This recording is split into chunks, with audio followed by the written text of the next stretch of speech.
Banyak banget ini.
আমার তো হচ্ছে কিন্তু জেসিবি আমাদের তো জেসিবি আমি তো মনে করি জেসিবি আনতে হবে।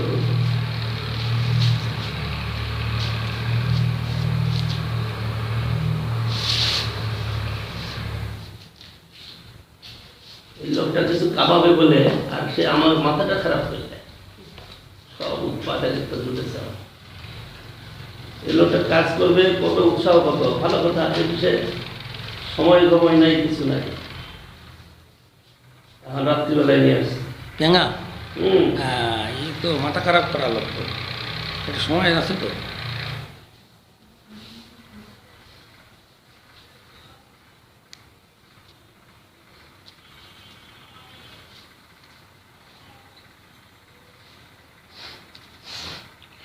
বিশ্বচন্দ্রের ঘরে লাইট জ্বলছে, লাইট অফ করতে বিশ্বচন্দ্রের ঘরে।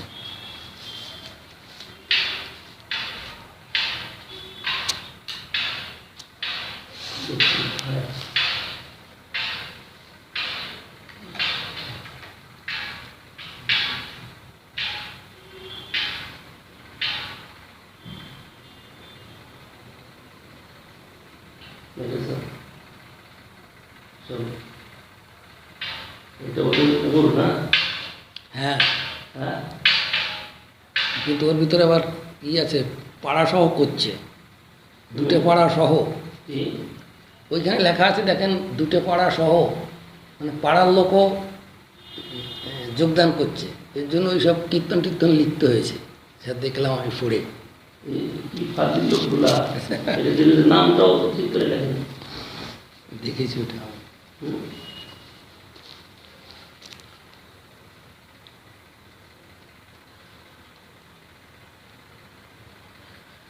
মানে ফাজিল লোক,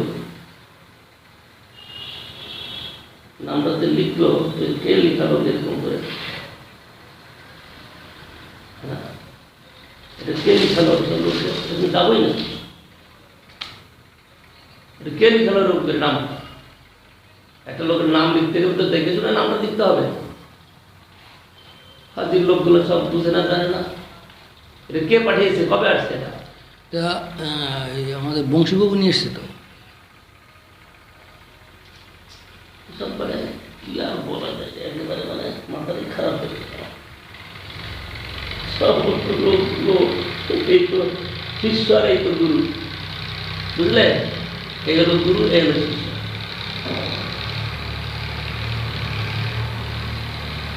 নামটা লিখেছে, ঠিক আছে, সব লিখেছে, পরে সব কাজের লোকগুলা।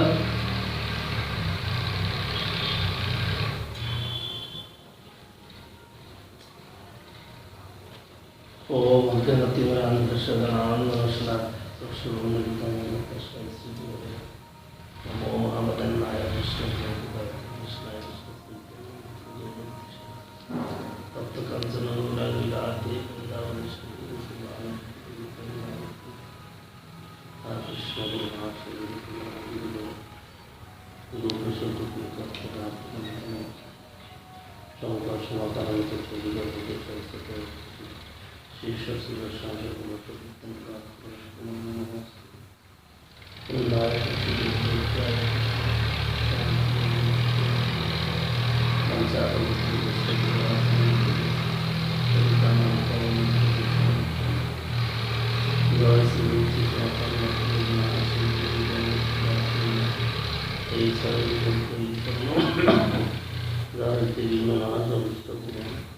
এই সেই দাস তার দাস তার সবার ফুলের মঙ্গল দাস তাদের ঈশ্বর ভক্ত প্রবাস জননী জননী হরি দাস শ্রীকৃষ্ণ চৈতন্য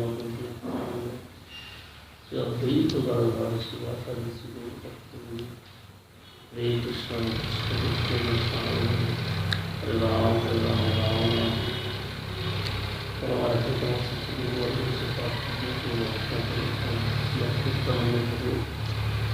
শুভ আবির্ভাব দিতে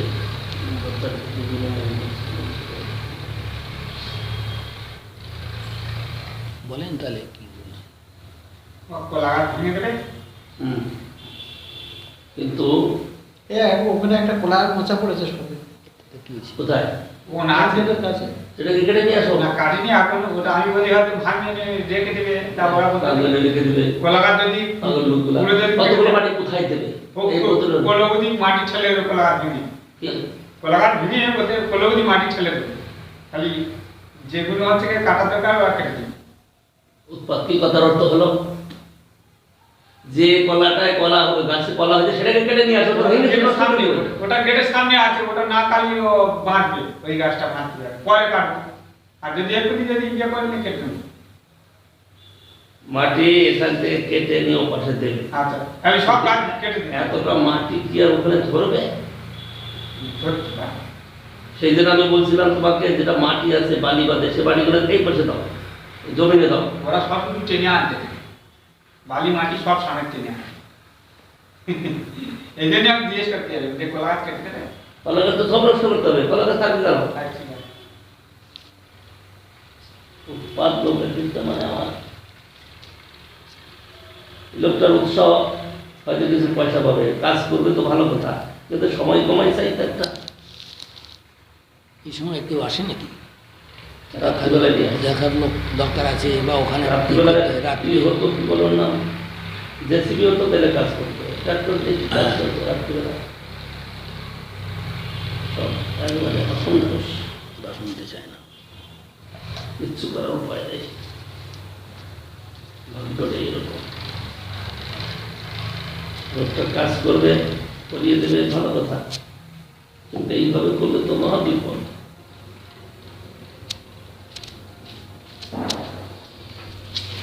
নিতাই গৌর প্রেমানন্দে হরি গৌর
নিত্যানন্দ গুরু লীলা কথাগুলা এর মধ্যে বর্ণনা করতেছে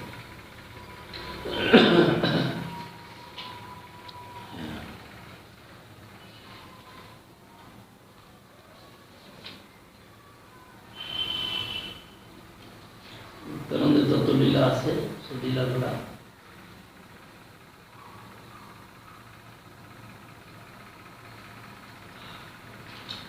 হে কৃষ্ণ হে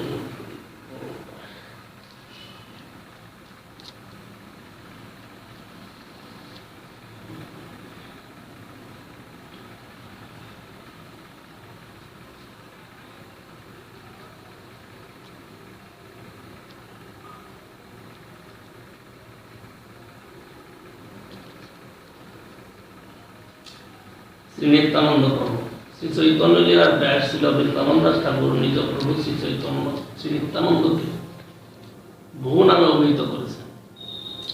শ্রী নিত্যানন্দ অবধূত, নিত্যানন্দ চন্দ্র, নিত্যানন্দ প্রভু, নিত্যানন্দ মহামহেশ্বর, নিত্যানন্দ সিংহ, নিত্যানন্দ মহামল্ল, অবধূত চন্দ্র, অবধূত রায় ও শ্রী চৈতন্য চন্দ্রের প্রিয় বিগ্রহ বলায় শ্রী গৌরসুন্দর মহাবদান্য। কিন্তু শ্রী নিত্যানন্দ যাকে আত্মসাৎ করেন নাই, শ্রী গৌরসুন্দর তাকে কখনোই কৃপা করেন না।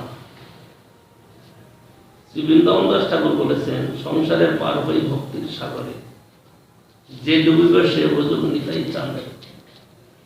বৈষ্ণব চরণে মোরে মনস্কাম, খোঁজি যেন জন্মে জন্মে প্রভু বলরাম। শ্রী নিত্যানন্দ প্রভু বলদেব অভিন্ন বিগ্রহ। শ্রী বৃন্দাবন দাস এভাবে নিজ ইষ্টদেবের বন্দনা করেছে। ইষ্টদেব বন্দমর নিত্যানন্দ রায়, চৈতন্যের কীর্তিস্ফুরে যাহার কৃপায়। সহস্র বদন বন্দ প্রভু বলরাম, যাহার সহস্র মুখে কৃষ্ণ দশধাম। মহারত্ন তুই যেন মহাপ্রিয় স্থানে, দশরত্ন ভাণ্ডার শ্রী অনন্ত পদায়। অতএব আগে বলরামের স্তবন, করিলে সে মুখেশ্বরে চৈতন্য কীর্তন। সহস্রিত বনাধর প্রভু বলরাম, যত করে প্রভু সকল উত্তম। শ্রীমৎ কৃষ্ণদাস কবিরাজ গোস্বামী শ্রী নিত্যানন্দ প্রভুর স্বরূপ সম্বন্ধে শ্রী বৃন্দাবন দাসের শ্রীচরণ অনুস্মরণে এরূপ বর্ণনা করছেন। সর্বাবতারী কৃষ্ণ স্বয়ং ভগবান, তাহার দ্বিতীয় দেহ শ্রী বলরাম। একই স্বরূপ দেহে ভিন্ন মাত্র কায়, আদ্য কায় ভুব কৃষ্ণ লীলার সহায়। সেই কৃষ্ণ নবদ্বীপে শ্রী চৈতন্য চন্দ্র, সেই বলরাম সঙ্গে শ্রী নিত্যানন্দ।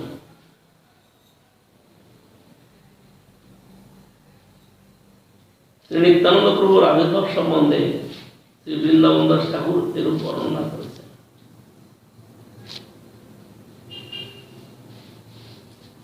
ঈশ্বর আজ্ঞায় আগে শ্রী অনন্ত ধাম, রারে অবতীর্ণ হইলা নিত্যানন্দ রাম।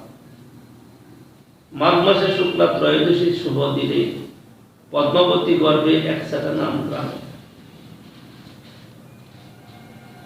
হারাই পণ্ডিত নামে শুদ্ধ বিপ্ররাজ, মূলে সর্বপিতা তানে, করে পিতা ব্যাস। রাগদেশ বর্ধমান জেলার অন্তর্গত একচাকা গ্রাম, রার পরগনার মধ্যে।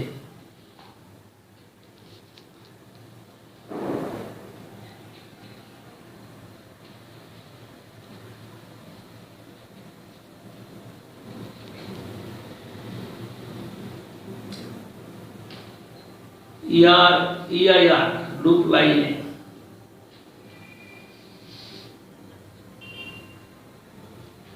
মল্লারপুর স্টেশন হইতে প্রায় 4 ক্রোশ পূর্ব দিকে একচাকা গ্রাম। কি আশ্চর্য, মানে কি আর বলা যায়, কিছুতেই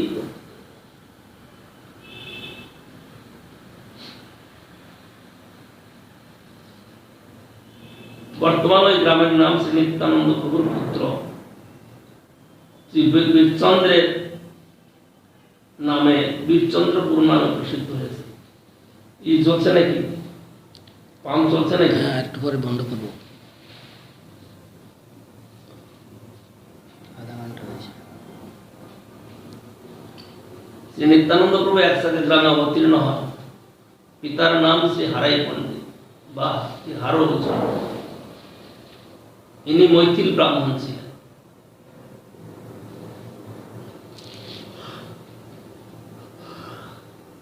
উপাধ্যায় কৌলিক উপাধির অপভ্রংশ পূজা বা ঝা।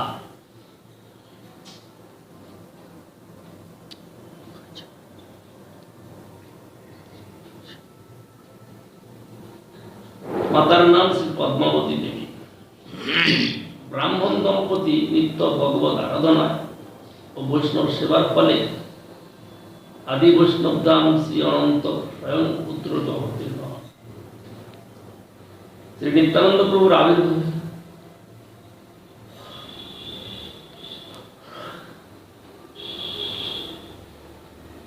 শ্রী নিত্যানন্দ প্রভুর আবির্ভাবে সমস্ত রাঢ় দেশে সর্বসমঙ্গল অভ্যুদে লক্ষিত হয়েছিল।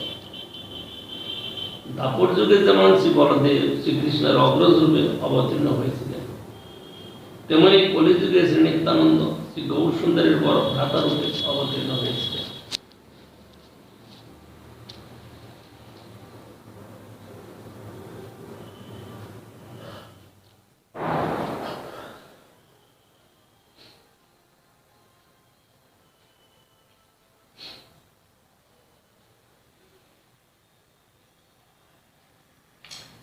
যখন শ্রী গৌর সুন্দর নবদ্বীপ মায়াপুরে 13 বৎসর পরে আবির্ভূত হলেন, তখন অন্তর্যামী নিত্যানন্দ প্রভু তার আবির্ভাব জানতে পেরে আনন্দে মহা হুঙ্কার ধ্বনি করে উঠলেন।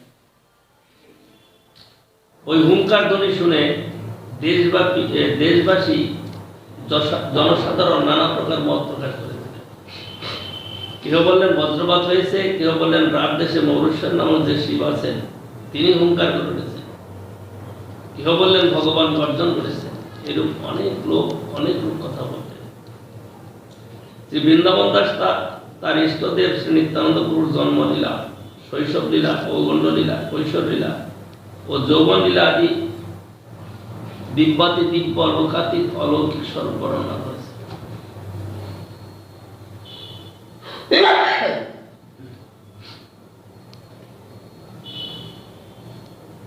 শ্রী গৌর সুন্দরের যাবতীয় লীলা লৌকিক ভাবের মধ্যে ঈশ্বরীয় ভাবে কথা বলেছেন।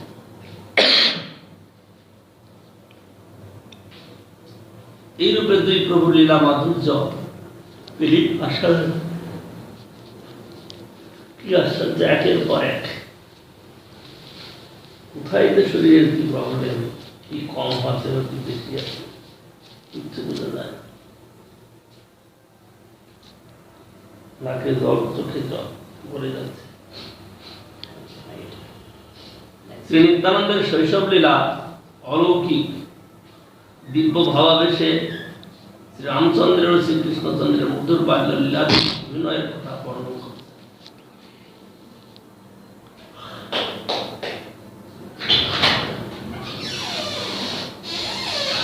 জগৎ মধ্যবর্তী শিশুগণের যে ধর্ম, ভোজনার্থে বারবার স্পন্দন, চঞ্চলতা, ভয় ভীতি, অভাব ও বস্তুর অপচয় প্রভৃতি ধর্মের কথা নিত্যানন্দ চরিতে বলেন না, কিন্তু গৌর সুন্দরের চরিত্রে বিশেষভাবে বলেছেন।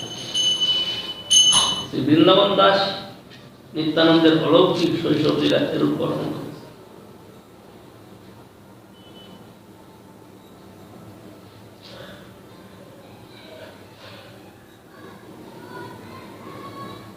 পরে খাইতে বলছে কি যে শরীরের কম বা বেশি কিছু বুঝতে পারে। বিকালে এত সময় ঘুমানো,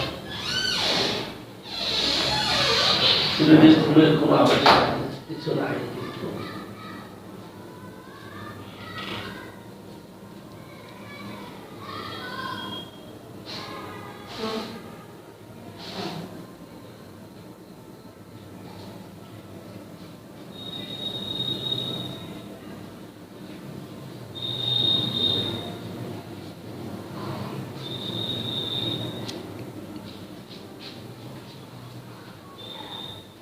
পাঠে বসলে এই কাণ্ডটা হতে থাকবে।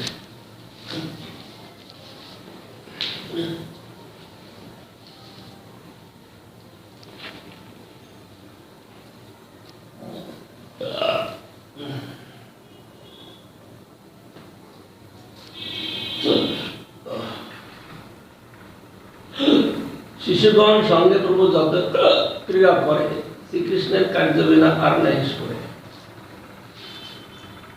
দেবসভা করেন মিলিয়া শিশুগণে, পৃথিবীর রূপে কেউ করেনি কেন। তবে বৃত্তি লইয়া সবাই নদীর তীরে যায়, শিশুগণ মেরি স্তুতি করে উত্তরায়।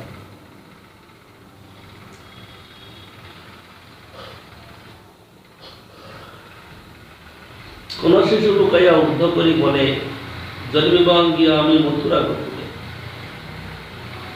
কোনদিন নিশাবাগে শিশুগণ লইয়া বসুদেব দেবকী করায়েন কিয়া।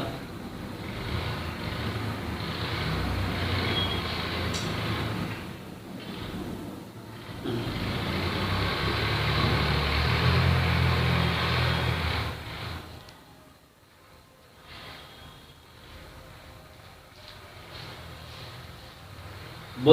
কইয়া অত্যন্ত নিশা ভাগে, কৃষ্ণ জন্ম করায়েন কেহ নাই জানে।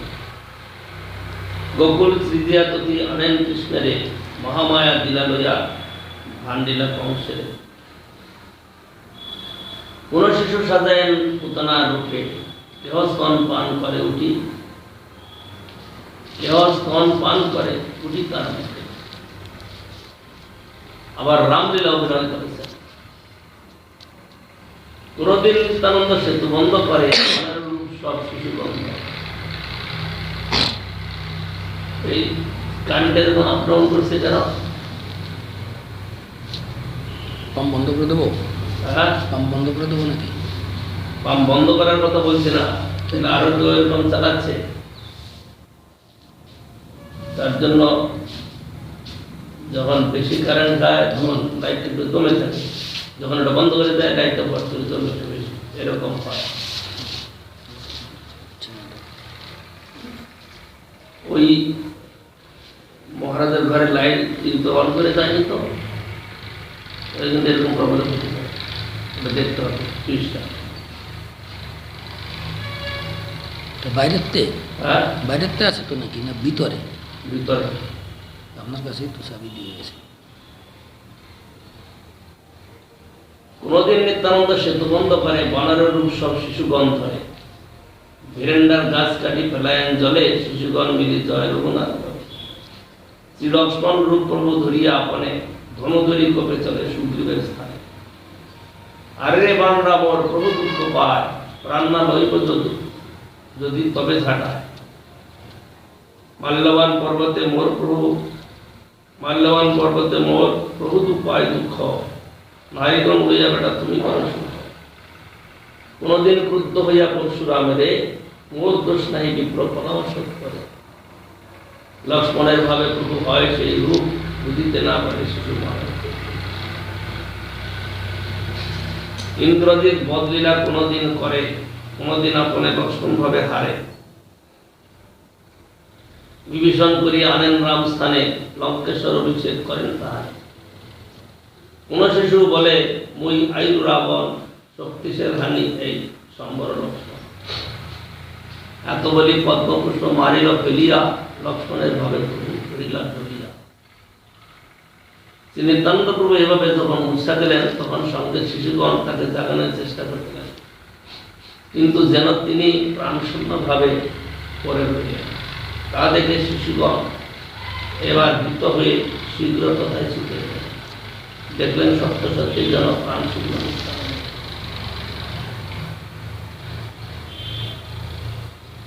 কেউ বললেন শিশু ভাবাবেষ্ট হয়েছে, কেউ বললেন অভিনয় করছে, হনুমান ঔষধ দিলে ভালো হয়। তখন কোন শিশু হনুমানের ভাবে শীঘ্র ঔষধ নিয়ে নেয়। এক শিশু বৈদ্যবেশে সেই আনিত বৃক্ষলতার রস নিংড়াইয়া নিত্যানন্দের নাসাতে দিলেন। তৎক্ষণাৎ নিত্যানন্দ প্রভু চৈতন্য লাভ করে উঠে বসলেন। সকলে অবাক হয়ে গেলেন, বললেন আমরা কখনো এরূপ খেলা দেখিনি। সকলে তখন জিজ্ঞাসা করলেন, তুমি এরূপ খেলা কোথায় শিখলে? নিত্যানন্দ বললেন, আমার এই সকল লীলা অর্থাৎ শতসিদ্ধ লীলা। কেহই কিন্তু নিত্যানন্দের যথার্থ স্বরূপ জানতে পারলেন না, চিনিতে না পারে কেউ বিষ্ণুময় অবশ্যই। এরূপ ভাবে নিত্যানন্দ প্রভু শৈশব ও পৌগণ্য অতিক্রম করে কৈশোর বয়সে পদার্পণ করলেন। তখন তার বয়স 12 বছর।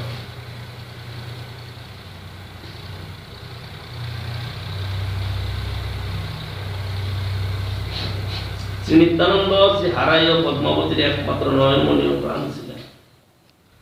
মাতা পিতা নিত্যানন্দকে এক্ষণ না দেখলে থাকতে পারতেন না।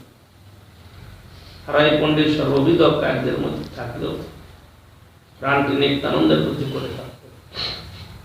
একদিন এক বৈষ্ণব সন্ন্যাসী হারাই পণ্ডিতের ঘরে অতিথি হলেন। হারাই পণ্ডিত সন্ন্যাসীকে খুব যত্নে সেবা করতে লাগলেন।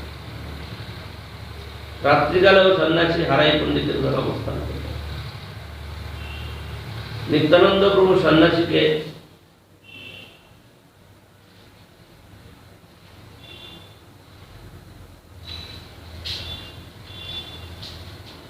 এই আনন্দে বিভোর হলেন। সমস্ত রাত্রি সন্ন্যাসীর সঙ্গে কৃষ্ণ কথা যাপন করুন। নিত্যানন্দের সর্বাকর্ষণ স্বভাবে সন্ন্যাসী পরমাকৃষ্ট হলেন। নিত্যানন্দের সঙ্গ ত্যাগ করতে আর ইচ্ছা করলেন না। প্রাতঃকালে সন্ন্যাসী বিদায় নিতে মুখে মনের দৃঢ় অভিপ্রায় ব্যক্ত করলেন। ব্রাহ্মণের কাছে নিত্যানন্দকে ভিক্ষা চাইলেন।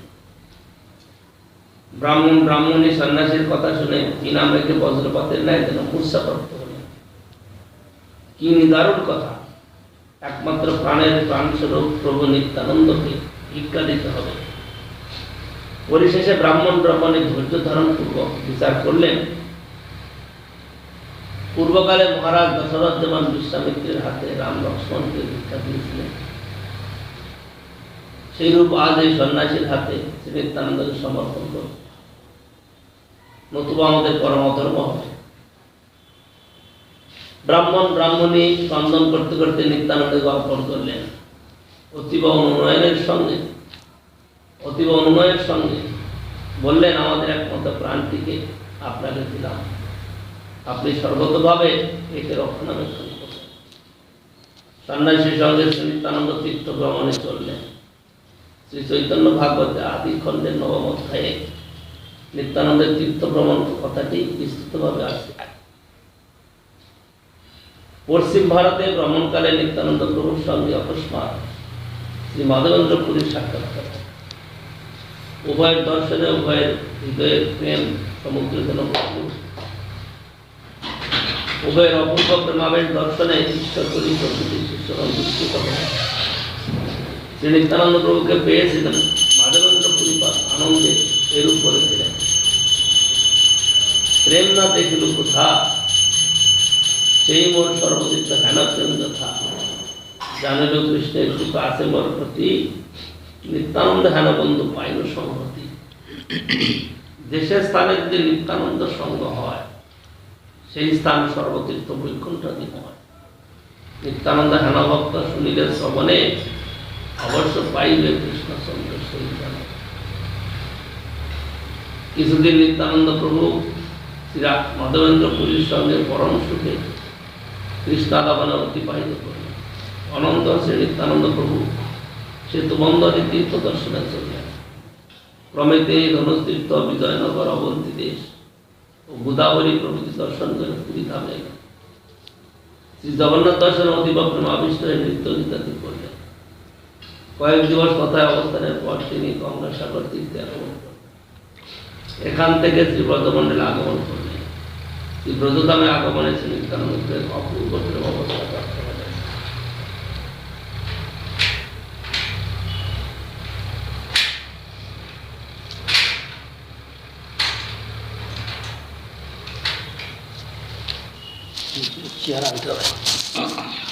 একটা কিছু দিয়ে উপরে টোকা দাও, আমাদের এরকম হয় কিনা, হয়তো কোনোদিন হয়।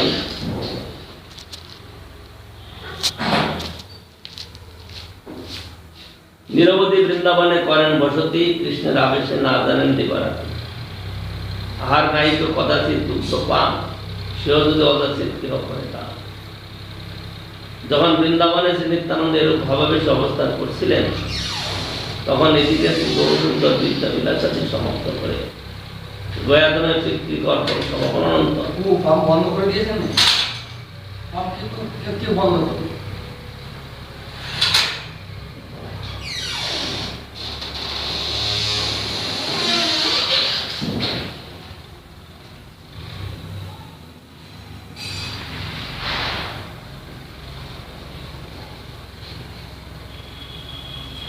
যখন বৃন্দাবনে শ্রী নিত্যানন্দ এরূপ ভাবাবেশে অবস্থান করছিলেন, তখন এদিকে শ্রী গৌরসুন্দর বিদ্যা বিলাসাদি সমাপ্ত করে গয়াধামে পিতৃকর্ম সমাপন অনন্তর শিষ্য পুরীতে কথায় পেয়ে তার কাছ থেকে মন্ত্র শিক্ষা গ্রহণ করলেন। যদি কারেন্ট অ্যাকসেপ্ট করে কম বেশি হয়, তখন ওটা অফ হয়ে যেতে পারে। সেদিন বললাম না যে এটা চলার সময় যদি কোথাও অন্য কোনো টাওয়ার চালায়, হঠাৎ করে সেটা বন্ধ করলো, সেটা অফ হয়ে যেতে পারে। আবার হঠাৎ করে পাওয়ার কেউ দিল, বা পাওয়ার যদি বেড়ে যায়, হ্যাঁ, যদি পাওয়ার বেড়ে যায় তাহলে কি বন্ধ হয়ে যায়? পাওয়ার বেড়ে গেলে বন্ধ হয়ে যেতে পারে মেশিনকে। বাস এই জন্য তো অফ করে দিয়েছি, হ্যাঁ, অফ করে দিয়েছি তাহলে।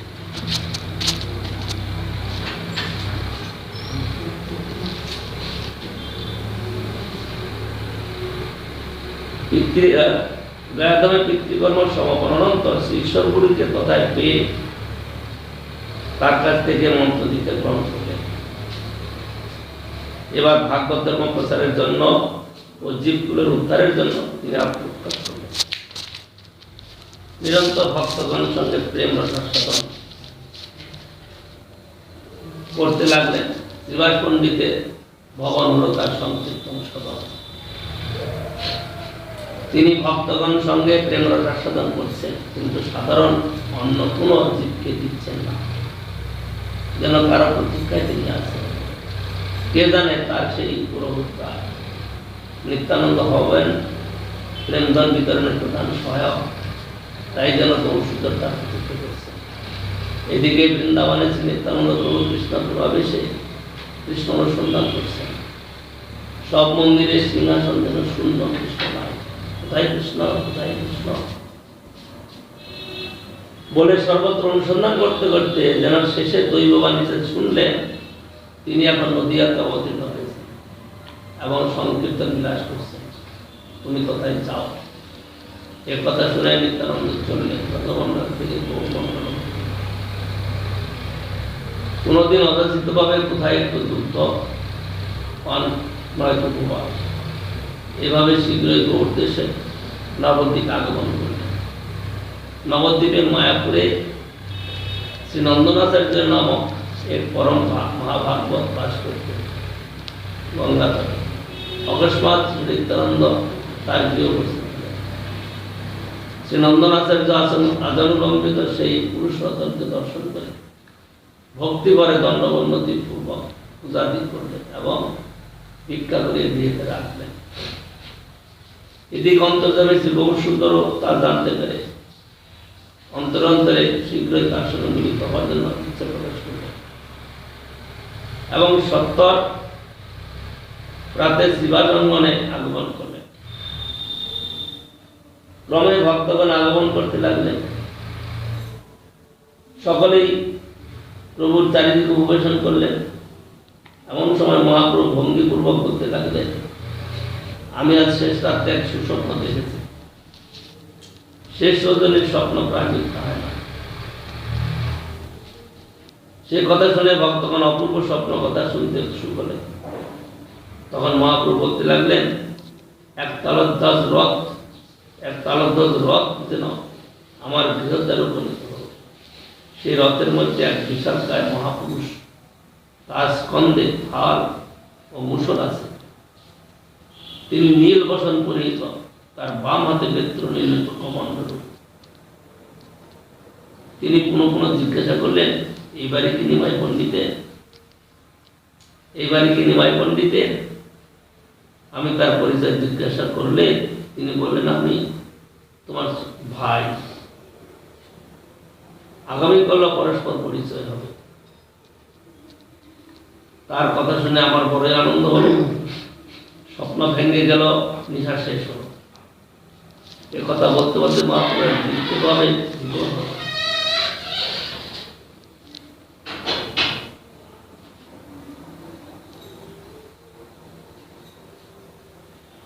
কিছুক্ষণ ভাবাবিষ্ট থাকার পর বাহ্যদশা প্রাপ্ত হলেন এবং হরিদাস ঠাকুর, শ্রীবাস পণ্ডিত প্রভৃতি স্থানে বলতে লাগলেন, আমার মনে হয় নবদ্বীপ পুরে নিশ্চয় কোনো মহাপুরুষ আগমন করেছে, আপনারা তাকে অনুসন্ধান করুন।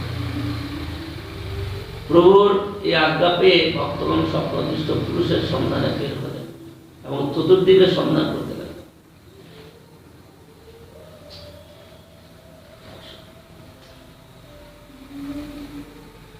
কিন্তু কোথাও সন্ধান পেলেন না। ফিরে এলেন প্রভুর কাছে। প্রভু বললেন, স্বপ্ন কথা মিথ্যা নয়, নিশ্চয়ই কোন স্থানে আছে। এবার প্রভু স্বয়ং অনুসন্ধান করতে চলেন।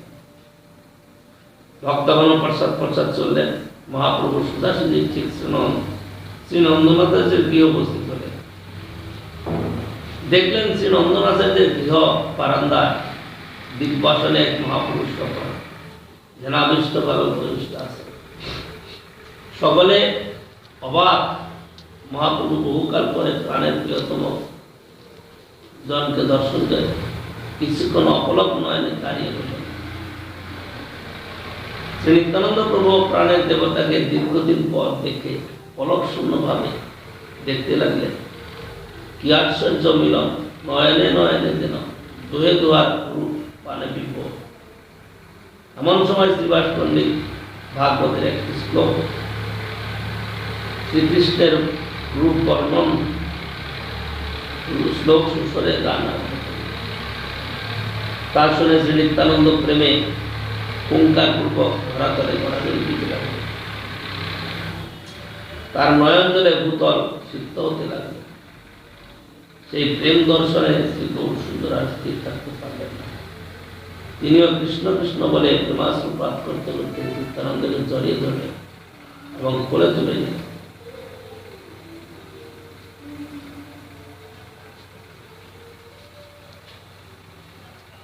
সে কি মধুর মিলন দৃশ্য! দুয়ার নয়ন জলে দুইজন সিক্ত হচ্ছে।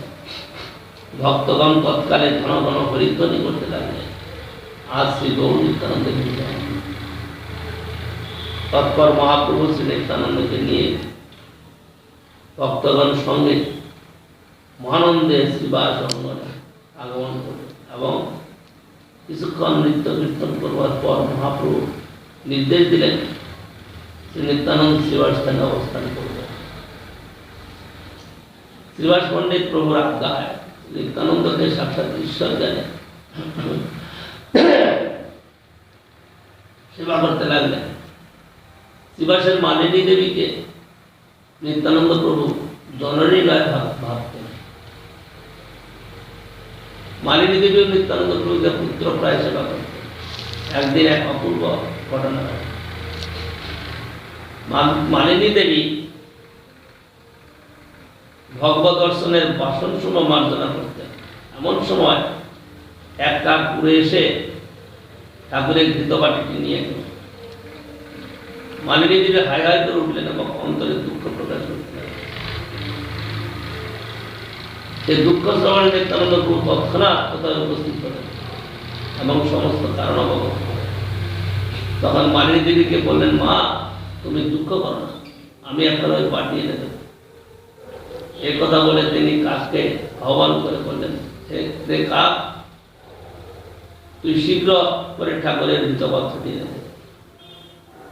নিত্যানন্দ আদেশে কাককে শীঘ্রই ঘৃত বাটিটি কোথা থেকে এনে দিয়ে উড়ে গেল। সকলে থেকে অবাক যে নিত্যানন্দ প্রভু ত্রিলোকের অধীশ্বর, তার পক্ষে অসম্ভব কি!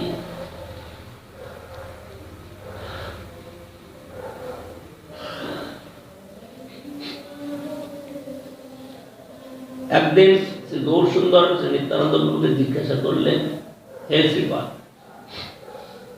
কাল পূর্ণিমা তিথি ব্যাস পূজা দিবস, তুমি কোথায় শ্রী ব্যাস পূজা করবে? তখন নিত্যানন্দ প্রভু শ্রীবাস পণ্ডিতের হাত ধরে বললেন, এই বামনের ঘাট। শ্রীবাস পণ্ডিত ব্যাস পূজা মহোৎসবের সব আয়োজন করলেন। অধিবাস দিবসে সুশোভিত অধিবাস দিবসে সুসজ্জিত সুশোভিত ব্যাস পূজা সম্পর্কে প্রাতঃকাল থেকে কীর্তন আরম্ভ হল। নিয়ম করা হলো, ভক্ত ব্যতীত অঙ্গনে অন্য কোনো লোক প্রবেশ করতে পারবে না।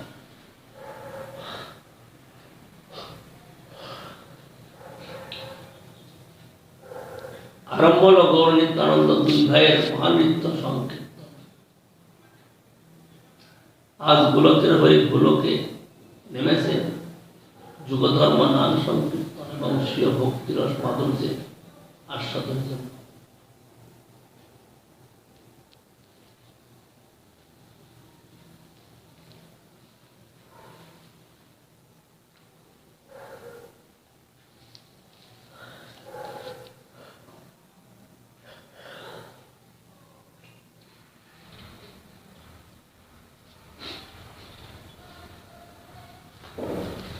মধ্যাহ্নকালে বিশ্রাম করলেন।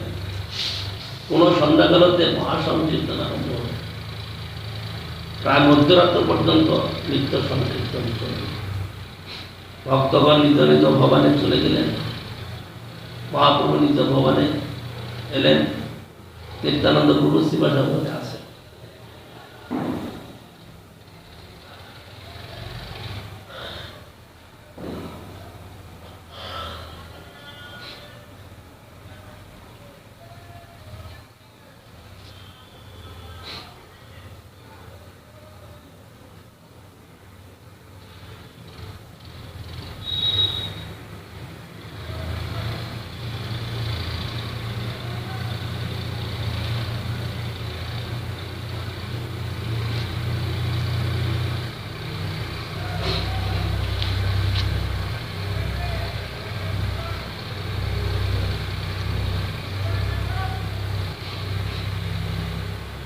কিছু রাত্র পরে শ্রীনিত্যানন্দ মা ভাবাবেশে হুঙ্কার করে উঠলেন এবং নিজ দণ্ডটি ভেঙে ফেললেন ও কমণ্ডলটি তুলে ফেললেন। পরদিবস প্রাতে সর্বান্তর্যামী প্রভু শীঘ্র সিংহাসনে এলেন এবং শ্রীনিত্যানন্দ প্রভু ভাবাবেশের কথা শ্রবণ করলেন। তখন তিনি সেই ভাঙ্গা দণ্ডটি ও কমণ্ডল নিয়ে গঙ্গামধ্যে বিসর্জন করলেন। মহাপ্রভু ভক্তগণের কাছে জানালেন, শ্রী নিত্যানন্দ মহাভাগবত নিত্য সিদ্ধ জল।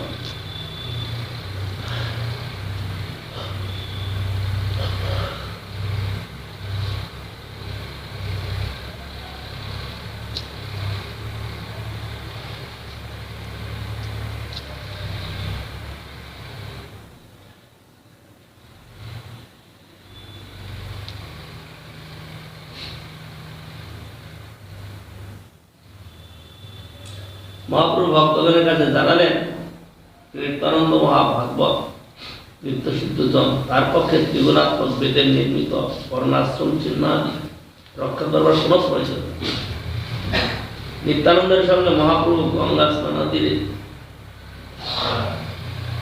স্নানাদি করে শিবাসনে ফিরে এলেন। শিবাস পণ্ডিত দুই প্রভুকে নববস্ত্রাদি পরিধান করতে দিলেন। আজ বেশ পূজার দিবস। ভক্তগণ মহাসংকীর্তন আরম্ভ করলেন। সঙ্গে সঙ্গে মৃদঙ্গ মধুর বাদন হতে লাগল। শিবাসঙ্গনে যেন স্বয়ং আনন্দ মূর্তিমান অবতীর্ণ হয়েছে। গগন পবন দুলক গোলক গোলকে সে আনন্দ সিন্ধু পিল্ল নৃত্য করছে। সকলেই শুভ সিন্ধু সাগরে ডুবে গেল। এদিকে শিবাস পণ্ডিত প্রভুর ইঙ্গিতে একটি দিব্য সুগন্ধিমালা নিত্যানন্দ প্রভুর হাতে দিলেন। নিত্যানন্দ প্রভু সেই বাগানটি হাতে নিয়ে আনন্দে বিভোর চিত্তে চারিদিকে বিস্তর।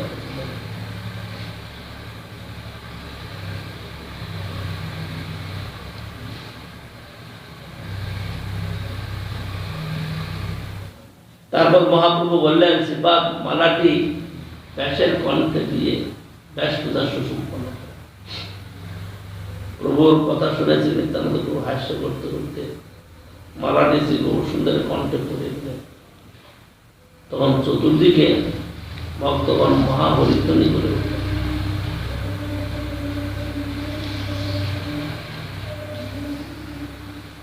আকাশ থেকে দেবগণ ও দেবীগণ আনন্দে নৃত্যগীত সহ যেন পুষ্প সৃষ্টি করতে লাগলেন। এবার শ্রী গৌর সুন্দর নিত্যানন্দ প্রভুকে সর্বভূত দর্শন করা। নিত্যানন্দ প্রভু সেই দিব্যরূপ স্বরূপ দর্শনে আনন্দে প্রেম মূর্ছা গেলেন। তখন শ্রী গৌর সুন্দর শ্রী নিত্যানন্দের শ্রী অঙ্গ স্পর্শ করে বললেন, শ্রীপাদ তুমি স্থির হও। যে সংকীর্তন প্রচারের জন্য তুমি অবতীর্ণ হয়েছ তা সিদ্ধ হল। তুমি প্রেম ভক্তি ধনের ভান্ডারী। তাহাতে তুমি যদি লোককে কিছু না দাও,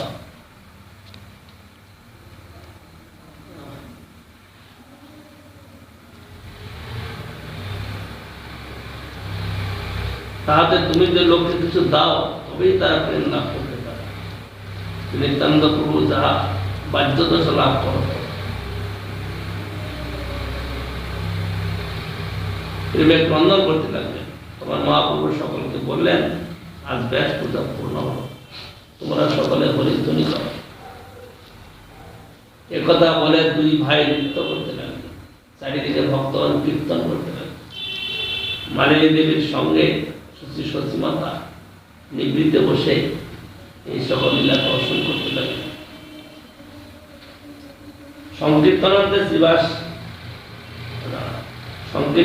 শ্রী ব্যাস পূজার প্রসাদ শ্রীবাস পণ্ডিত সমস্ত ভক্তগণকে বিতরণ করলেন। শ্রী ব্যাস পূজার পর একদিন শ্রী খুব সুন্দর শ্রীবাস পণ্ডিতের ভ্রাতা রাম পণ্ডিতকে শান্তি করে শ্রী অদ্বৈত আচার্যের নিকট প্রেরণ করলেন। শ্রীরাম পণ্ডিত অদ্বৈত আচার্য ভবনে এলেন এবং নিত্যানন্দের আগমন বার্তা জানালেন। শ্রী অদ্বৈত আচার্য শীঘ্রই শ্রী গৌর সুন্দর ও শ্রী নিত্যানন্দের শ্রীচরণ দর্শনে চললেন। শ্রী গৌর সুন্দর অদ্বৈত আচার্যের মনোগত যেসব সম্পর্ক তা বলতে লাগলেন।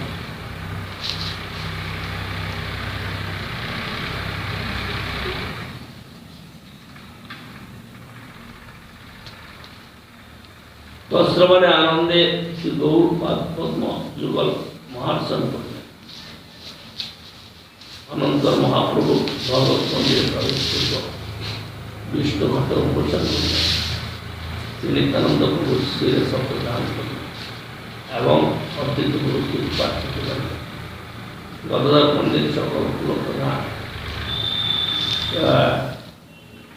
গদাধর পণ্ডিত তাম্বুল প্রদান ও শ্রীবাস কামড় প্রভৃতি এরূপ সেবা করতে ভক্ত কিছু না কিছু করার সেবা শুরু করলেন।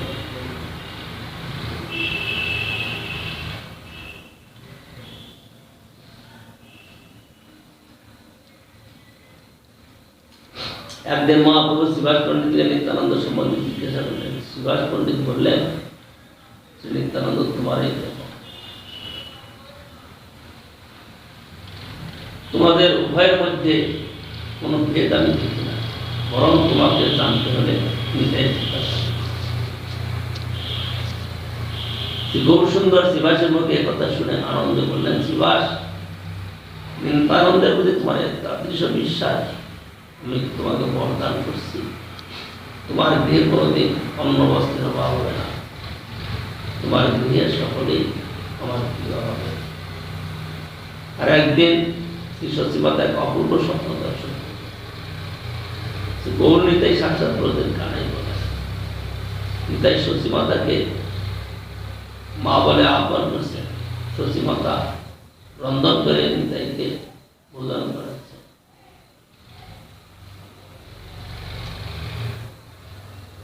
প্রাতে শুভ স্বপ্ন কথা শ্রী সতী মাতা শ্রী গৌর সুন্দরকে জানালেন। প্রভু বললেন, জননী, তবে আজ শ্রী নিত্যানন্দকে আমন্ত্রণ করে আমাদের ঘরে ভোজন করা হোক। সতী মাতা নিতাইকে আমন্ত্রণ করতে আদেশ দিলেন। শ্রী গৌর সুন্দর নিতাইকে আমন্ত্রণ করে ঘরে আনলেন। পৃথ্বী শান্তদের পরধৌত করলেন। তারপর সতী মাতা নিতাইকে ভোজনে বসালেন। দুই ভাই আনন্দে ভোজন করছে। তখন সতী মাতা দেখছে গৌর নিতাই ব্রতের কানাই বলাই রূপে যেন ভোজন করছে, কিন্তু এর রহস্য সতী মাতা আগ্রহ করলেন না।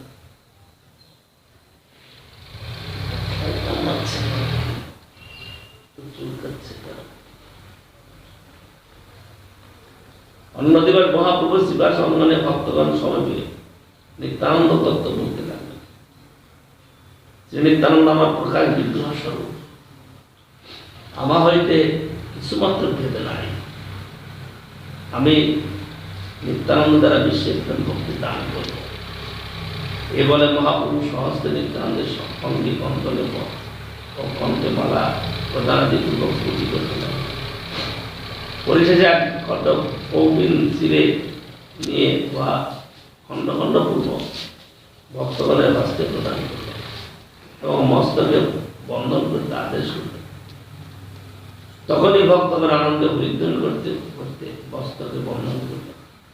তারপর প্রভুর আদেশে ভক্তগণ সকলে নিত্যানন্দের চরণামৃত পান করলেন। এই কাপড়ের কথা দিয়ে কি বোঝা গেল? নিত্যানন্দ প্রভুর একখান কাপড় মহাপ্রভু চেয়ে নিলেন, সেই সেটাকে খুব টুকরা টুকরা করে সকল ভক্তদের হাতে দিলেন। ভক্তরা মাথায় ভক্তি করলেন।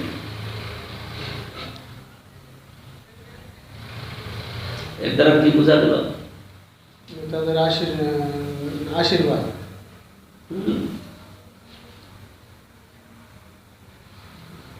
কি হলো? নিত্যানন্দের আশীর্বাদ।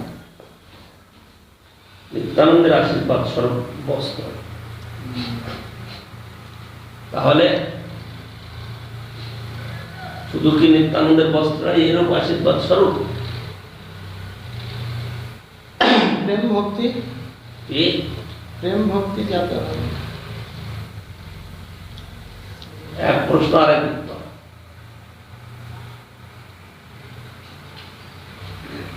নিত্যানন্দ প্রভুর বস্ত্র চেয়ে নিবে, এটা কি শুধু নিত্যানন্দেরই বস্ত্রের মহিমা, আর কোথাও নাই? কে বুঝলে কথা? গুরু বৈষ্ণব ভগবান অভিন্ন তত্ত্ব। গুরু বৈষ্ণব এবং ভগবান অভিন্ন তত্ত্ব কি করে হলো? সব ভগবান থেকে সব আসতেছে, চিন্ময় থেকে।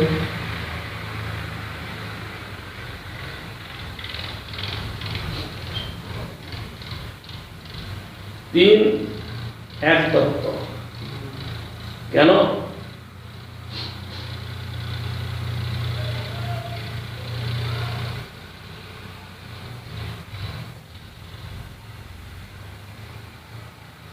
ভগবান, ভক্ত, ভক্তি, এর যে তাৎপর্য, এটা ভক্তকে নিয়ে। যদি ভক্ত না হতো তাহলে ভগবানের কথা কিছু কেউ জানতো না বা প্রচার হতো না। গুরু যদি না থাকতেন তাইলে কোন ভক্ত ভগবান সম্বন্ধে জানতে পারত না। সেই জন্য গুরু বৈষ্ণব ভগবান বা তদীয় বস্তু সর্বদাই সকলের গুরুতুল্য, প্রণম্য বা সেব্য। নিত্যানন্দের একখণ্ড কাপড় মাথায় বাঁধল, তার মানে কি হলো? সেব্য বস্তু, পায়ে মারানোর নয়, মাথায় রাখা। তার জন্য নিত্যানন্দের বস্ত্রটাকে সকলে মাথায় বাঁধে। এখানে নিত্যানন্দ কেবল নয়, এখানে গুরু বৈষ্ণব ভগবানের সকলেরই এক তাৎপর্য, সকলেই সমান আদরের, সমান প্রীতি এবং তৎসম্বন্ধে যত কিছু সবই এক তাৎপর্য। সকলকেই ঠিক ওইভাবে প্রীতি, আদর, সম্মান করতে হবে।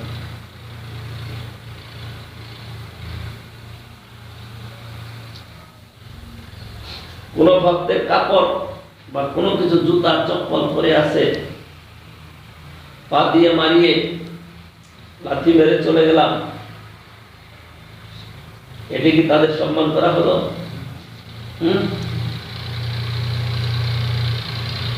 সম্মান করা হলো না। এই জন্য তিনটা তত্ত্ব একই। অনেকবার শুনলাম আমরা, শোনার পরেও আমি ওরকম ভাবে চললাম, এটা মর্যাদার হানি হইল। তদীয় বস্তু তুলসী, ভাগবত, গঙ্গা, বৈষ্ণব এবং তদীয় বস্তু তার সেবার যত উপকরণ, সবই তার সেবার জন্য। সেই জন্য কোন একটা বস্তুর তার অমর্যাদা হবে, এটা ভক্তি মার্গের কথা। যদি অমর্যাদা হয় তাহলে সেই অমর্যাদার জন্য ক্রমে ক্রমে ভক্তি শিথিল হতে থাকবে, লুপ্ত হতে থাকবে।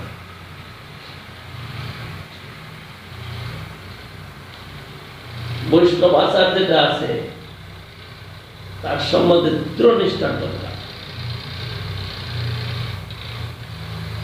যদি দৃঢ় নিষ্ঠা না থাকে তাহলে পরে সেখানে ভক্তি টিকতে পারবে না। গুরু বৈষ্ণব ভগবান তদীয় বস্তুর প্রতি সেরকম নিষ্ঠা, সেরকম আচার সবসময়ের জন্য থাকবে।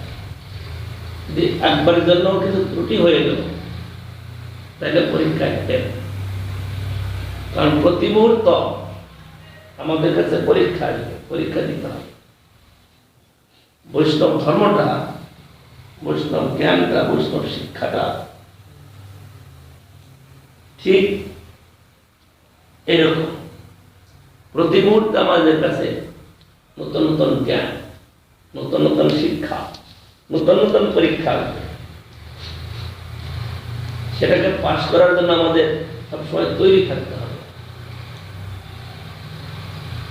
যদি তৈরি থাকতে না পারি তাহলে ফেল হওয়ার কারণে ভক্তি মার্গের দিকে এগোনো সম্ভব হবে। সেই জন্য সর্বদা নিজেদেরকে তৈরি রাখতে হবে পরীক্ষা দেওয়ার জন্য। যদি সেই পরীক্ষায় আমরা ফেল হয়ে গেলাম তাহলে পরে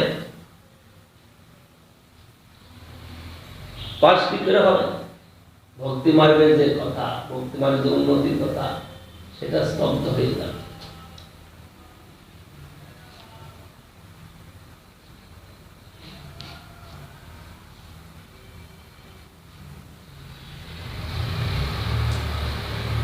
একদিন অকস্মাৎ শ্রী গৌর সুন্দর শ্রী নিত্যানন্দ শ্রী হরিদাস ঠাকুরকে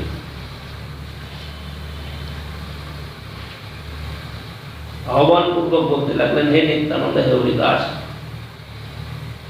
তোমরা আমার আদেশ শ্রবণ করো। উভয় বললেন, হে দয়াময়, কি আদেশ আমাদের প্রতি কৃপা করে বলুন। প্রভু বললেন, আদেশ এই, তোমরা প্রতি ঘরে ঘরে যাও এবং এই ভিক্ষা করো। কি ভিক্ষা? বল কৃষ্ণ, ভজ কৃষ্ণ, কর কৃষ্ণ শিক্ষা। মুখে কৃষ্ণ নাম করো, কৃষ্ণের চরণ আরাধনা করো এবং ভক্তি সদাচার পালন করো। ভক্তি সদাচার আছে না একটা কীর্তন, 6টা গুণের মধ্যে, 6টা গুণের মধ্যে আছে ভক্তি সদাচার। ভজনে উৎসাহ, ভক্তিতে বিশ্বাস, প্রেম লাভে ধৈর্য ধর, ভক্তি অনুকূল কর্ম প্রবর্তন, অসৎসঙ্গ বিসর্জন। ভক্তি সদাচার, এই 6 গুণ নহিল আমার নাথ, কেমনে বুঝিব তোমার চরণ, ছাড়িয়া মায়ার সাথ। ওই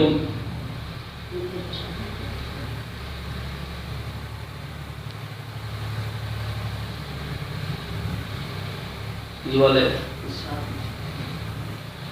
ভক্তিবিনোদ ঠাকুরের যে কীর্তন, ওই কীর্তন হলো রূপ গোস্বামী পদে উপদেশ অমৃতের থেকে।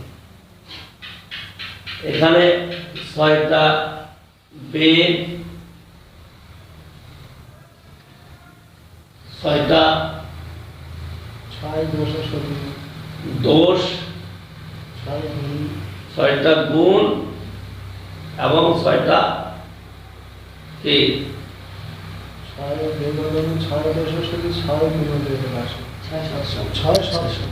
6 সৎসঙ্গ, 6টা সঙ্গ। এই 4টা বস্তুকে অন্যায় ব্যতিরেক ভাবে গ্রহণ করতে হবে। ভক্তিবিনোদ ঠাকুর, আমরা সংস্কৃত বুঝতে পারি না, কিন্তু তিনি বাংলা ভাষায় সুন্দরভাবে ব্যাখ্যা করে দিয়েছেন। এই আবার একটা কীর্তনের মধ্যে তিনি একত্রে বলেছেন, 6 ছয় বেগ তুমি, ছয় দোষ সতী, ছয় গুণ দেহ দাসে, ছয় সৎসঙ্গ দেহে আমায়, বসেছি সঙ্গের আসে। ছয় বেগ, ছয় বেগের কীর্তনটা কি? বাচ্চ বেগম প্রভু হে প্রপঞ্চে পরি অগতি হইয়া না দেখি উপায় আর, অগতির গতি চরণের শরণ, তোমায় করিনু সার। কর্ম জ্ঞান কিছু নাই মোর, সাধন ভজন নাই। তারপরে তুমি কৃপাময়, আমি তো কাঙ্গাল, অহৈতুকী কৃপা চাই। বাক্য মনোবেগ, ক্রোধ জীবাবেগ, উদর উপস্থ বেগ, মিডিয়া এসব সংসারে ভাসাইয়ে বর্ষা আছে মনে হচ্ছে, দিতেছে পরম উদ্বেগ। এই ছয়টা বেগের কথা। বাক্য মনোবেগ, ক্রোধ জীবাবেগ, উদর উপস্থ বেগ, মিলিয়ে এসব সংসারে ভাসাইয়ে দিতেছে পরম উদ্বেগ। এই ছয়টা বেগের কথা তিনি বলেছেন। ছয়টা বেগকে দমন করতে হবে। আর ছয়টা দোষ, ছয়টা দোষকে বর্জন করতে হবে। ছয়টা দোষ হলো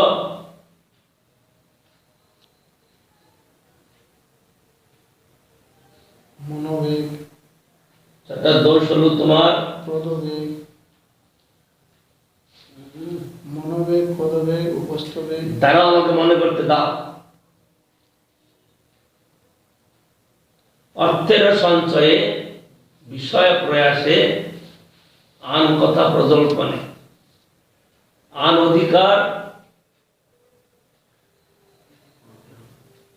অধিকার নিয়ম আগ্রহে, অসৎসঙ্গ সংগঠনে। এই ছয়টা দোষ। অর্থের সঞ্চয়ে, বিষয় প্রয়াসে, আন কথা প্রজল্পনে, আন অধিকার নিয়ম আগ্রহে, অসৎসঙ্গ সংগঠন। এটা কোন কীর্তন? এটা কোন কীর্তন? এখনো বলছি ওই কীর্তন না, এটা রূপ গোস্বামী শিক্ষামিত।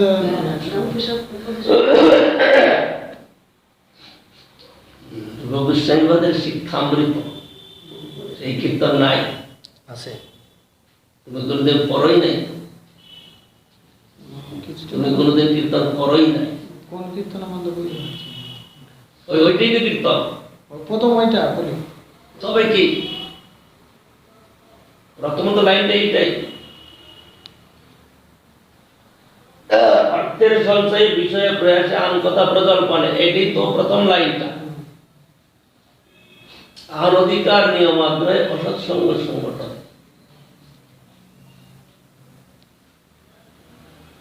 তারপরে তো এই ছয়টা দোষ, অর্থের সঞ্চয়, অত্যাহার, প্রয়াসর্ষ, প্রজল্প, নিয়মাগ্রহ, জনসংঘর্ষ, লৌলঞ্চ, সরবীর ভক্তির কি? সরবীর ভক্তির বিনশ্বতী। এই ছয়টা দোষ যদি থাকে তাহলে ভক্তি নষ্ট হয়ে যাবে।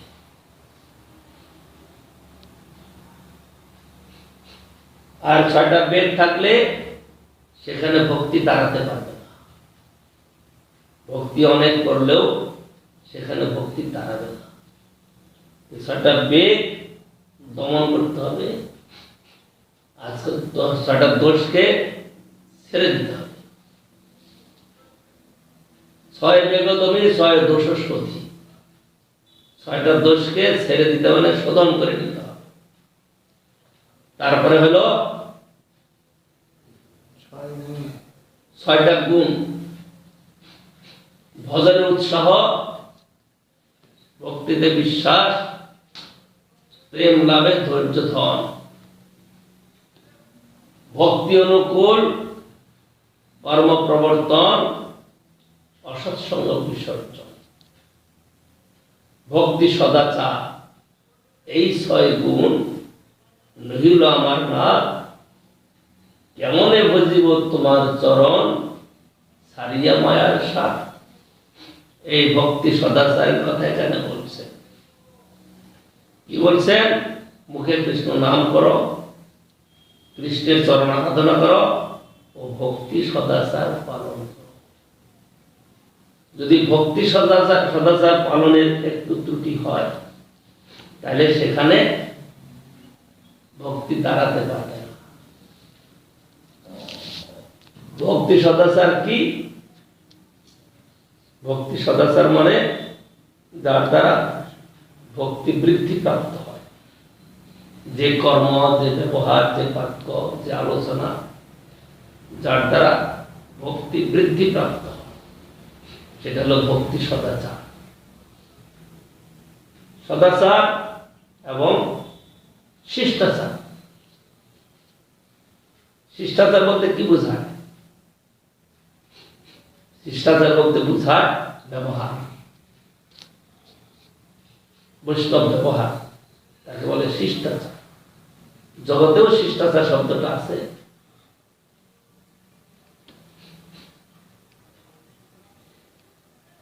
কোন গুরুজন ব্যক্তির কাছে গিয়ে যদি নিজের কৃতিত্ব প্রকাশ করা হয়, সেটা কি? এটা দাম্ভিক। শিষ্টাচার বিরুদ্ধ। এই শিষ্টাচার বিরুদ্ধ যদি প্রকাশ করে, তাহলে ভক্তি মার্গের প্রতিকূল। শিষ্টাচার বিরুদ্ধ করা যাবে না। সেই জন্য গুরু বৈষ্ণব ভগবান যে কথাটা আছে, তাদের মর্যাদা সর্বদা রক্ষা করতে হবে। যদি এই রক্ষায় ত্রুটি হয়, তাহলে ওই কি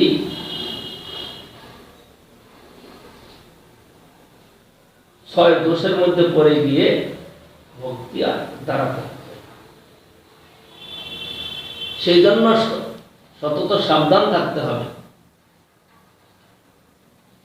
যারা বৈষ্ণব ধর্ম পালন করবেন, তারা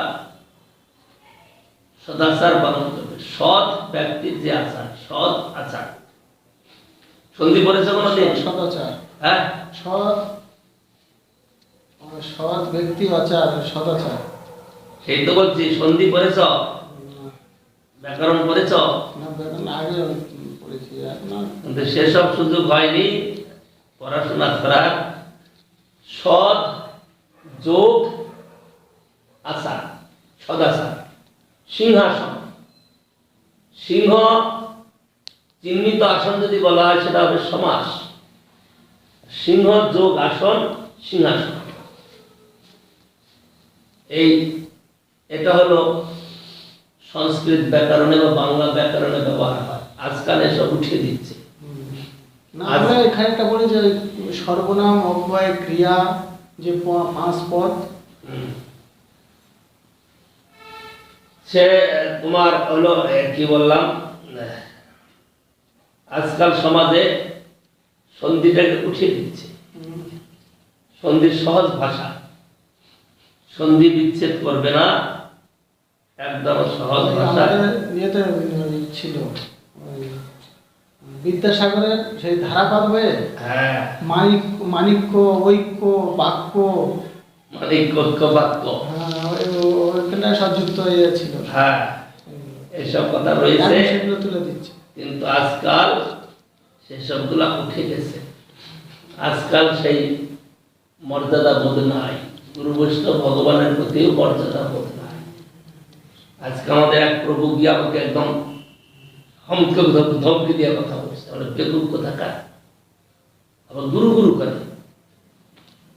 আবার গুরুদেব গুরুদেব বলে। তো গুরুদেবের সামনে কি ধমকি দিয়ে কথা বলা যায়? গুরুদেবের সামনে নম্র ভাবে কথা বলতে হয়। বৈষ্ণবদের সামনে কথা বলতে গেলে নম্র ভাবে কথা বলতে হয়। তাদেরকে কখনো ধমক দিয়ে জোর করে তাদের উপর চাপিয়ে দিয়ে কথা বলা যায়? সেটা বৈষ্ণব ধর্ম সদাচার হলো। বৈষ্ণব সদাচার নয়, বৈষ্ণব সদাচার বিরুদ্ধ। তাদের ভক্তি টিকবে কি করে? যদি এরকম স্বভাব থেকেই যায়, তাহলে ক্রমে ক্রমে হৃদয় যদি বৈষ্ণব অপরাধ উঠে হাতে পাতা উপারে বা চিনতে তার সুখে যায় পাতা। বৈষ্ণব ধর্ম লোক পেয়ে যাবে, সেখানে বৈষ্ণব ধর্ম তারা পাবে না। সেই জন্য এই ভক্তি সদাচার যে কথাটা আছে এটাকে পালন করতে হবে। যারা সুষ্ঠুভাবে পালন করতে পারে তারা গুরু বৈষ্ণবের প্রিয় পাত্র হয়।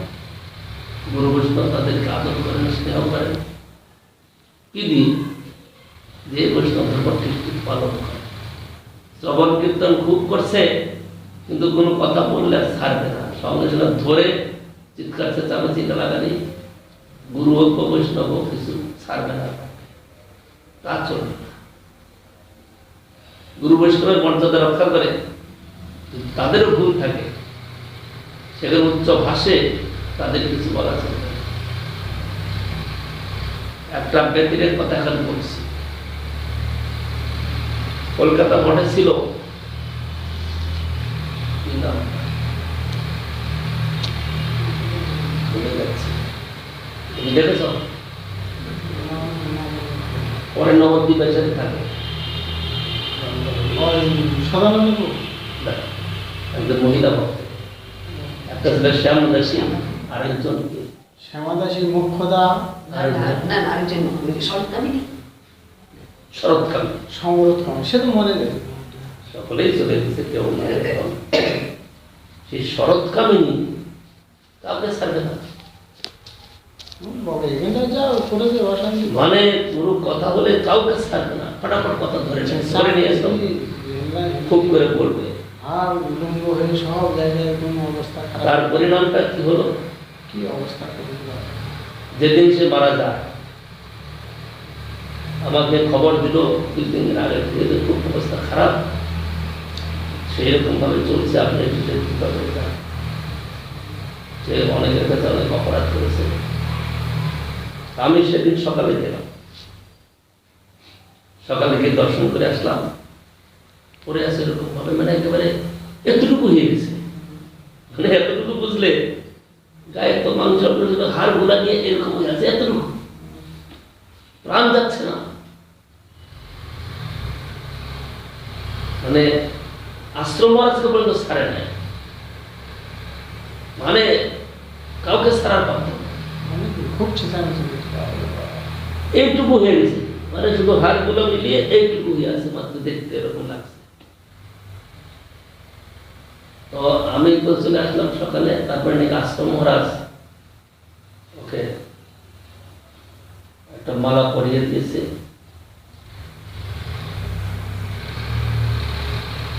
তার কিছুক্ষণ পরেই নাকি চলে গেছে। এটা কেন বললাম? বৈষ্ণবদের সঙ্গে কখনোই ব্যবহারটা বিক্রম করতে না, সদাচারকে সবসময় রক্ষা করতে হবে, লক্ষ্য রাখতে হবে। যদি না হয় এই বৈষ্ণব অপরাধের ফল আমরা তো দেখি না, কিন্তু সেটা এড়াতে পারা যাবে না। শ্যামাদাসী সকল বৈষ্ণবকে কিরকম সম্মান করতেন, তখন যখন তার অপ্রকট হয় সকল বৈষ্ণব তাকে কত সম্মান করেছে। শ্যামাদাসী, তারপরে মুখ্যদাও খুব সেবা করেছে। কিন্তু বিনাদি খুব কষ্ট করেছে, এখনো আছে রয়েছে, কি জানি ও সব শুনতে পাচ্ছি, বলে বেঁচে আছে, কিন্তু খুব কষ্ট করেছে, অনেক আঘাত তাবড়া খেয়েছে। বিনয় তো খুব সেবা করেছে, খুব সেবা করেছে, কিন্তু খুব আবড়া তাবড়া খেয়েছে।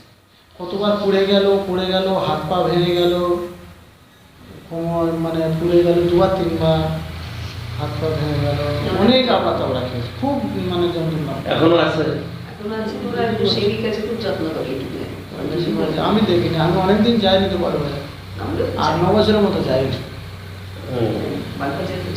ঠিক আছে, বাঞ্ছা বলবো তো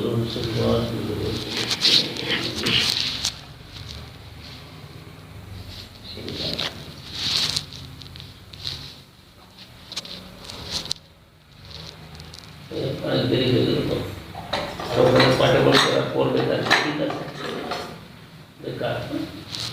হাজির লোকটা মানে কিছুতেই কিছু করে না, ওই সবগুলোতে কাজ হয়, মানে সে জিসিবি এসে ছাগলে আর গরুর কাজ হচ্ছে।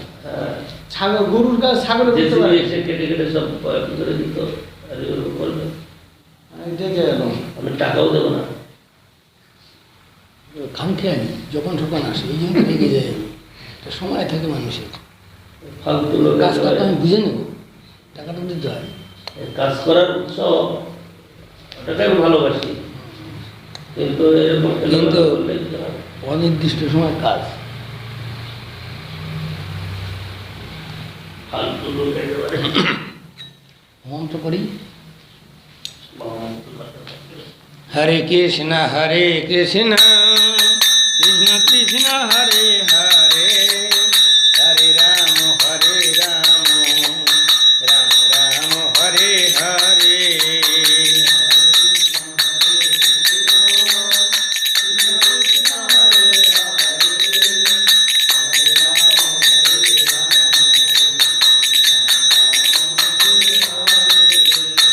হরে কৃষ্ণ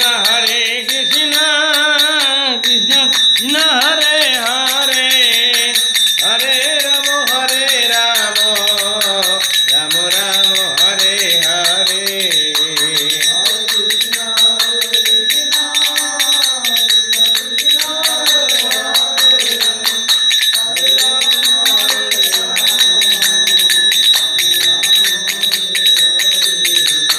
হরে কৃষ্ণ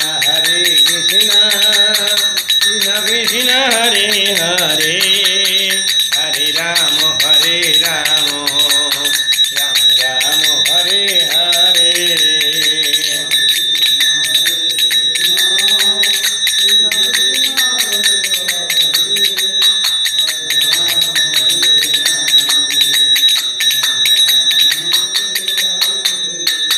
হরে বল হরি বল হরি বল হরি বল।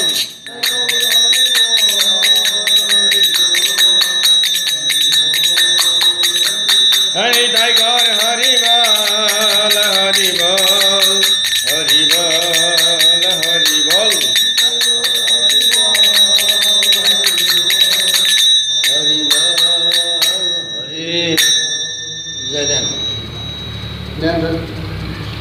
जय श्री श्री गुरु गोदाम बिहारी राधागिरीधारी जीव की जय।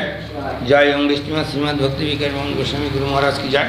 जय नित्यला पुरुषों स्वरूप पुरीतम महाराज की जय। जय नित्य श्री भक्ति सतगुरु गोस्वामी ठाकुर की जय।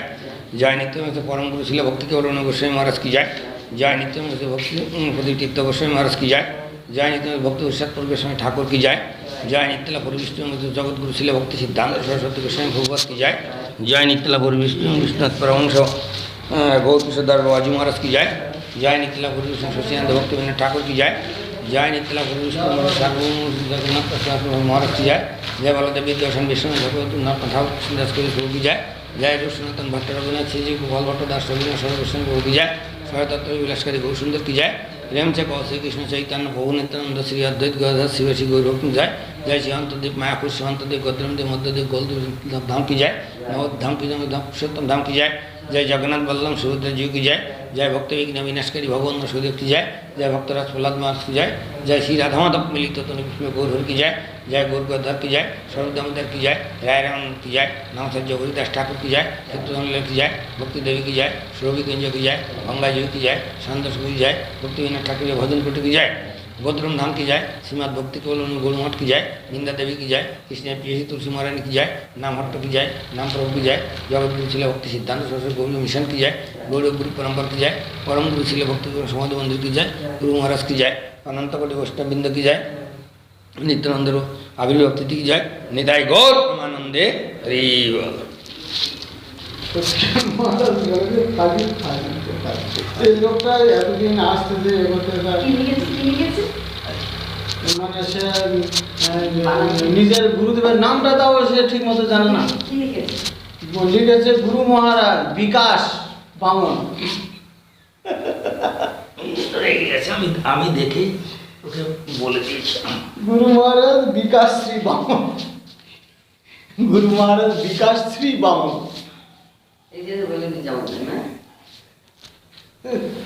নিজের গুরুদেবের নামটা অন্তত বলতে পারবে না। শ্রী শ্রী ভক্তি কেবল অনুগামী মঠের অধ্যক্ষ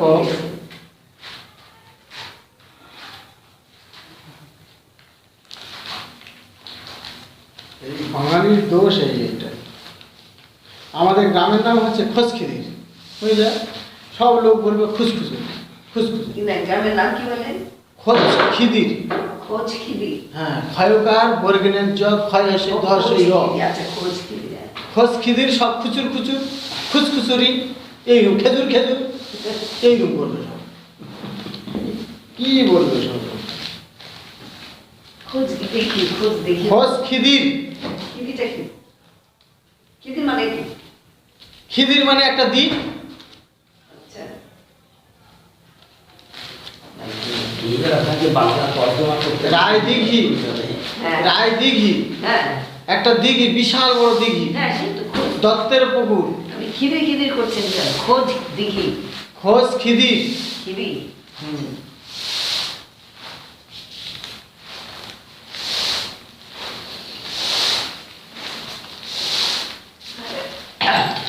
নিজের গুরুদেবের নাম ঠিক মতো এখন তো কথা না, কি তাদের ভজন সাধন করে তারা।